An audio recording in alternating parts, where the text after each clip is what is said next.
John Carter is a musician's musician.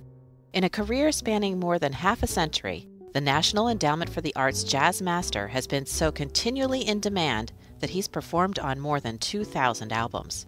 He's not only one of the most prolific bassists in jazz, he's also one of the most influential. PreViews editor John Mark Raffis speaks with Carter about why, in his youth, he switched his focus from cello to bass.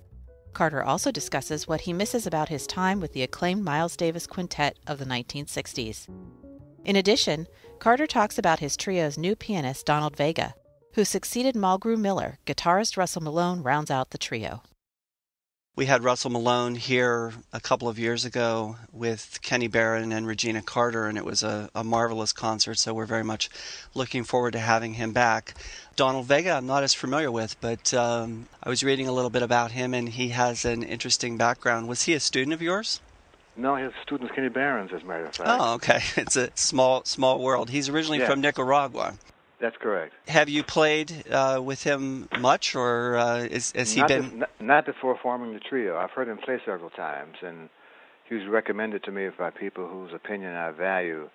When Mulgrew just wanted to kind of spend more time with his projects, and as he's the director of the jazz program at William Patterson, he didn't have that many hours in the day. And upon several musicians, again, recommendations whose opinion I value, they recommended Donald Vega, so my first playing with him was with the trio. You, of course, have been a major jazz musician for more than 5 decades and have played with just about everyone. You know, obviously you're a marvelous musician, but why do you think that you have been so successful at staying at the forefront of jazz for such a long time? People like you have to answer that. I have no idea. I have my own ideas, but this are on an egotistical basis, and it's not really my style to say that kind of answer. There's people like you who have to determine what makes people stay around longer than is normally the rule. Other than my comments would be of a personal health basis. I take care of my health. I have a trainer who comes in who has been coming in for 30 years or so. I'm careful of my diet. They've added to my physical longevity, but the musical longevity is up to other people to say. Kenny Barron and Russell Malone and writers like you, you're the people who have those kinds of answers. I don't have them out loud. You actually started as a classical musician as a child. That's correct. And you played cello. Yes. What made you want to switch to the bass? I decided that back at that time,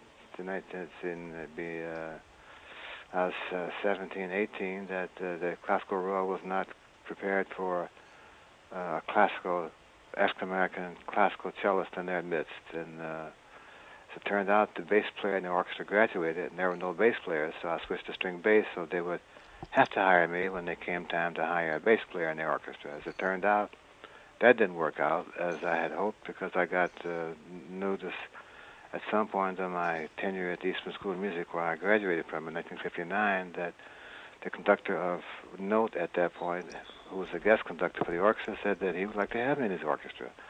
He felt that the board of directors was not apt to have an African-American classical musician among their presence.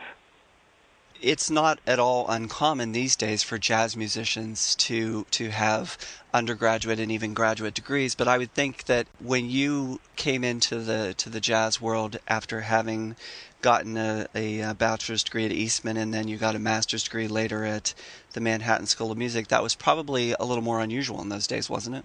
Yeah, most of the time musicians were really kind of scuffling to earn a living, and they were traveling really a whole lot at that time.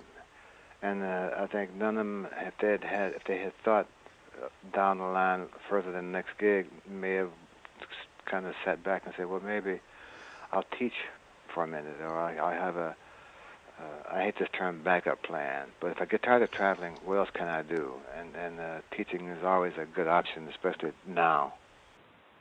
You, of course, as a fairly young man, were already performing in what has come to be known as one of the most famous quintets in the history of jazz, with Miles Davis in the 1960s.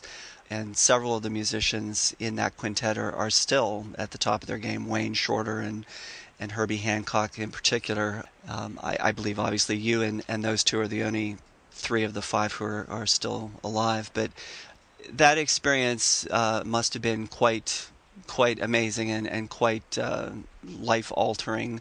Do you still look upon that, or is that something in your past and you just have moved beyond that?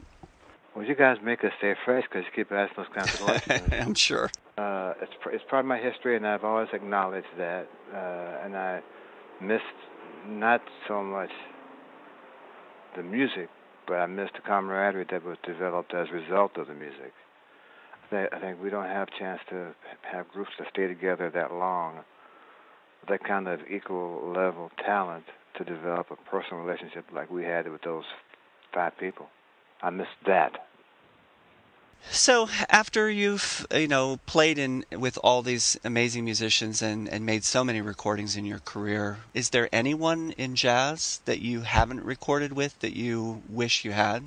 Well, I'm sorry I missed Ella Fitzgerald because I've been told by people who work with her how energetic, and I don't mean that in the pejorative sense, how energetic and enthusiastic she was when she performed. And of those who are still alive, I still have Ahmad Jamal on my list, and at some point we'll get together. Right.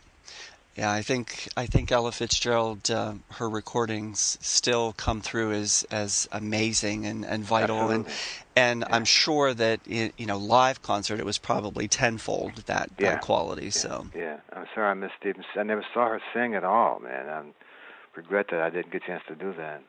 So when you do come to Penn State with your trio, what sort of repertoire can we expect to hear? We're kind of preparing to do a recording sometime this fall.